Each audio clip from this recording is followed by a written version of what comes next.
Halo teman-teman semua, hari ini saya ingin berbagi sesuatu yang sangat penting, terutama buat kamu yang sedang di semester akhir atau mulai berpikir untuk menyusun skripsi. Skripsi, satu kata ini sering bikin mahasiswa bergidik. Dan ada yang bilang skripsi itu horor, ada juga yang menghindarinya sampai semester 9, bahkan lebih. Tapi hari ini saya ingin mengajak melihat skripsi dari sudut pandang yang lebih jernih, lebih realistis, dan lebih manusiawi. Sebenarnya, apa itu skripsi? Skripsi adalah puncak dari seluruh proses pembelajaran kita di perguruan tinggi. Selama bertahun-tahun, kita sudah belajar teori, membaca jurnal, menyelesaikan tugas, presentasi kelompok, ikut seminar, berdiskusi di kelas. Semuanya adalah proses yang mengarahkan kita ke satu arah, yaitu skripsi. Skripsi adalah karya mahasiswa yang dihasilkan secara ilmiah yang membuktikan bahwa kita sudah bisa berpikir sistematis, menulis secara kritis, mengelola waktu dengan bijak, dan yang paling penting menghasilkan sesuatu yang orisinal dan bisa dipertanggungjawabkan. Bentuknya memang berbeda-beda. Mahasiswa teknik mungkin menulis skripsi berbasis data laboratorium. Mahasiswa pendidikan mungkin mengamati siswa dan guru. Mahasiswa seni mungkin membuat proyek kreatif dan dibarengi laporan akademik. Tapi esensinya sama. Skripsi adalah bukti bahwa kamu telah tumbuh menjadi seorang pemikir dengan cara sistematis, logis, dan rasional. Apakah itu berat? Ya, tentu. Apakah itu menantang? Sangat menantang. Tapi apakah itu penting dan bermakna? Jawabannya sangat penting. Khususnya untuk sumbangsi solusi kehidupan sendiri, umumnya untuk sumbangsi peradaban manusia. Dan yang perlu selalu kita ingat, skripsi bukan tentang membuat sesuatu yang sempurna, tapi tentang proses bertumbuh secara intelektual dan emosional. Jadi jangan takut, karena skripsi masih dalam ranah kamu belajar untuk bertumbuh. Mengapa banyak mahasiswa takut skripsi? Banyak mahasiswa takut skripsi bukan karena mereka tidak pintar, tapi karena mereka belum pernah melakukan sesuatu sebesar itu sebelumnya. Kita terbiasa diberi tugas, kerjakan ini, bahas itu, baca bab ini. Tapi skripsi berbeda. Di sini kamu yang menentukan sendiri, kamu mau meneliti apa, dengan cara bagaimana, dan untuk tujuan apa. Dan disinilah sering muncul perasaan ragu, bingung, bahkan takut.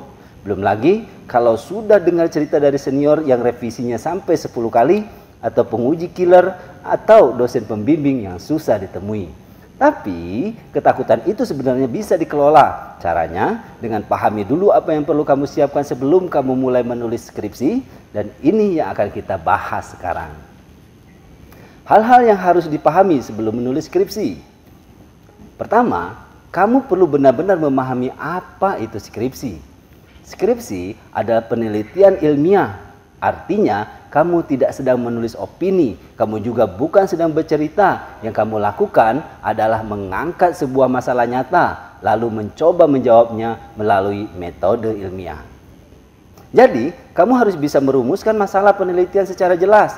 Itu mengharuskan kamu berpikir kritis, agar dapat melihat masalah-masalah yang ada. Harus ada pertanyaan utama yang ingin kamu jawab, dan kamu juga harus tahu bagaimana cara mencari jawabannya. Dan cara mencari jawabannya itu disebut dengan metodologi. Kedua, kamu harus memilih topik yang relevan dan spesifik. Topik adalah fondasi skripsimu. Kalau fondasinya lemah, bangunannya akan goyah. Seringkali mahasiswa memilih topik karena kedengarannya keren, tapi saat ditulis ternyata terlalu luas atau malah sulit dicari datanya. Maka yang paling ideal adalah pilih topik yang kamu suka, masih relevan dengan bidangmu, dan cukup sempit agar bisa dibahas secara mendalam. Misalnya, pengaruh media sosial terhadap remaja. Itu terlalu umum. Lebih baik fokuskan seperti pengaruh penggunaan TikTok terhadap motivasi belajar siswa SMA N1 di Jakarta Timur. Semakin fokus topikmu, semakin jelas arah penelitianmu. Ketiga, lakukan tinjauan pustaka awal. Ini sering dilewatkan mahasiswa, padahal ini sangat penting. Kamu harus tahu apakah topik yang ingin kamu teliti ini sudah pernah diteliti orang lain. Kalau sudah, apa yang berbeda dari penelitianmu? Apakah kamu memperbarui, mengkritisi, atau melanjutkan?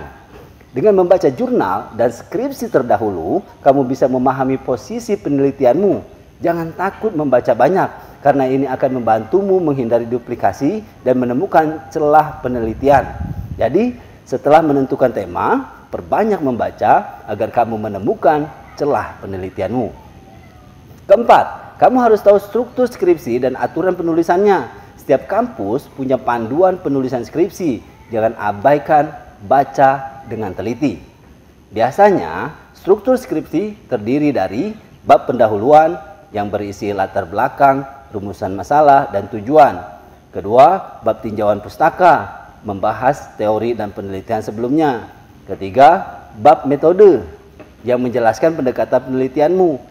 Dan yang keempat, bab hasil dan pembahasan yang menyajikan temuan dan analisis. Yang kelima, bab kesimpulan yang merangkum hasil penelitianmu dan memberi saran. Selain itu, kamu juga perlu paham teknis penulisan, mulai dari margin, jenis font, spasi, sistem sitasi, sampai cara menulis daftar pustaka. Ini penting karena banyak revisi terjadi bukan karena isi, tapi karena format yang tidak sesuai. Kelima, kamu harus memahami metodologi penelitian. Nah, ini sering jadi titik krusial metodologi adalah cara kamu meneliti. Kamu harus bisa menjawab, apakah penelitianmu kualitatif, kuantitatif, atau campuran? Bagaimana cara kamu mengumpulkan data? Apakah dengan wawancara, observasi, kuesioner? Lalu, bagaimana kamu menganalisis datanya? Kalau kuantitatif, mungkin kamu pakai analisis statistik. Kalau kualitatif, mungkin pakai coding tematik atau analisis isi. Kamu tidak harus ahli statistik atau sosiolog, tapi kamu harus tahu metode mana yang paling tepat untuk menjawab pertanyaan penelitianmu. Dan ini sangat bisa didiskusikan bersama dosen pembimbing. Keenam, kamu harus menyiapkan waktu dan komitmen. Skripsi itu bukan sprint. Ini proyek jangka menengah, bukan kerja 3 hari lalu selesai.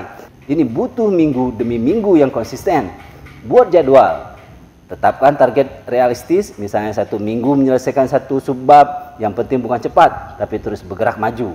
Dan ya, jangan lupa, revisi adalah bagian dari proses. Jangan baper dan bersikap terbukalah.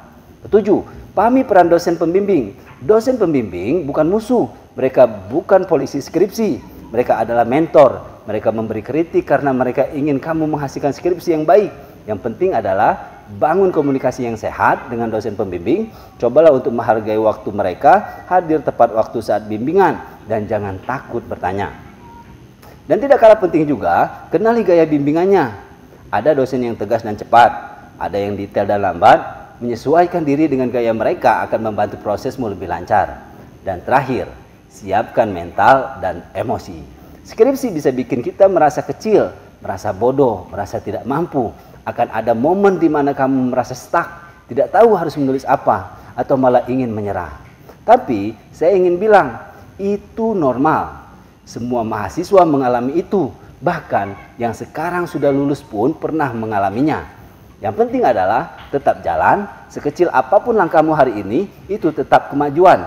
Dan ingat, kamu nggak sendirian. Ada teman, dosen, dan bahkan komunitas online yang bisa jadi tempat berbagi dan tetap semangat. Jadi teman-teman, skripsi bukan kutukan. Ya justru bisa menjadi titik balik yang memperlihatkan seberapa besar kamu tumbuh selama masa kuliah. Dengan memahami 8 hal tadi, dari apa itu skripsi, bagaimana memilih topik, memahami metode, sampai mengelola emosi, kamu sudah jauh lebih siap dibanding kebanyakan orang. Mulailah dengan langkah kecil, 1 kalimat, 1 bab, 1 jadwal bimbingan. Dan ingat, skripsi bukan tentang seberapa cepat kamu selesai, tapi tentang seberapa jujur dan tekunnya kamu dalam berproses. Selamat menulis, selamat bertumbuh, dan yang paling penting, percaya pada dirimu sendiri. Terima kasih. Kalau kamu suka dengan video ini, silakan dibagikan dan tekan tombol like dan subscribe. Terima kasih. Assalamualaikum warahmatullahi wabarakatuh.